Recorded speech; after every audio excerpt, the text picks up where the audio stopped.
Welcome back to the Hank Strange Situation, Lifestyles of the Locked and Loaded.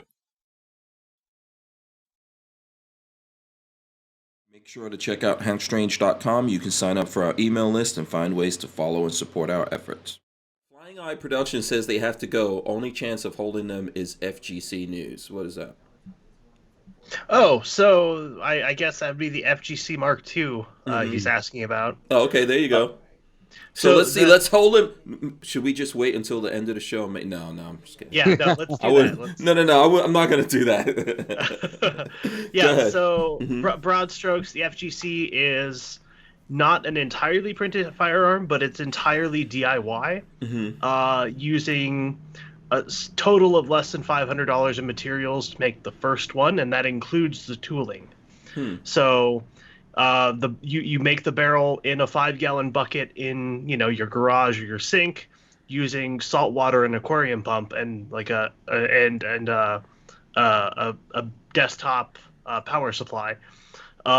It's really cheap, and it makes a relatively reliable, relatively accurate 9mm barrel. Everything else inside of it is that you're using to make it is 3D printed, and then you 3D print excuse me, the basically the main components of the firearm, and then you're buying common springs and an airsoft fire control group. That was where would we see more on this? Where could I pull this up? Is it on the there's some video on my my YouTube channel. There's more if you just search FGC9 on Control+PEW. Okay. Actually, I can probably find you a link here quick. He was on the creator. I forgot what his name is. Jay Stark. Jay Stark. He was on what was it? Popular Front. They did a big documentary on it, and he demonstrates the gun and everything. It's pretty awesome. They've got quite a bit of good video of it. I found something on your thing. I'll throw this up. I don't know if this is the same link that you're sending. So this looks like the parts layout. On the website, on your website's banner, that's the FGC9 in gold up top, isn't it? Yeah, that's disassembled. Yep.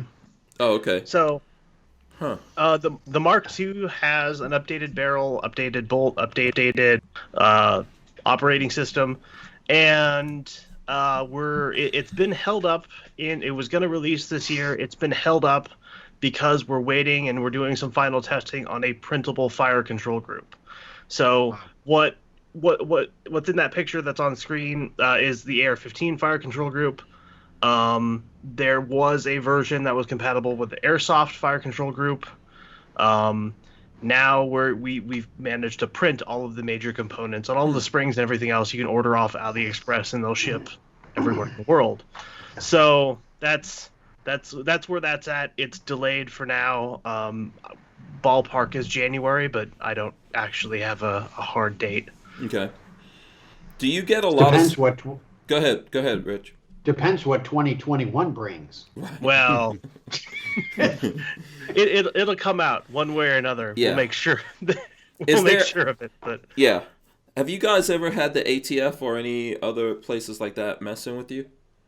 I mean, not overtly. So, while it's still entirely legal to build a firearm, and we're not buying a kit, because the way the ATF likes to mess with people is through commerce. So you have to go buy something from a store in order to then get there, and their ire will be directed at the store as opposed to the person who bought it. And we're all just individuals for the most part. Nobody's selling or doing like hey, come buy this kit. It's everything you need in a box. Like the Polymer 80 buy, build, shoot stuff. So, I mean, we're not generally messed with too much yet. Yeah, I mean, it's just a matter of them. I'm sure the time is coming. Right, exactly. It's just a matter of them finding a reason. I mean, I'm sure you would agree there is no reason for them to mess with Polymer 80 because they make everything somewhat convenient for the people to put. So you can go to their site and put everything together, and it's going to come in a box anyway. Convenience is not a crime. Right. Yeah. So the notion that the ATF could take an action against Polymer 80 in the first place is absurd. I don't know.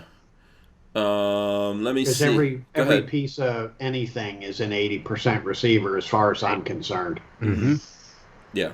Oh yeah, because well, right behind you, you've got a nice machining setup. Yeah. I had one ATF agent going after me, saying a bunch of crap about, oh, that piece of tubing is a receiver. And I looked at him, I pulled a big old hunk of steel out, slammed it down on the bench, and I said, there, that's a receiver too. Well, no, it's not. Kiss my ass, it's not. You want to see me machine it into a receiver? Look, in my garage, I've got a trash bag full of pop cans that are getting ready to go be recycled. That trash bag is an 80% receiver. Make sure to check out hankstrange.com. You can sign up for our email list and find ways to follow and support our efforts.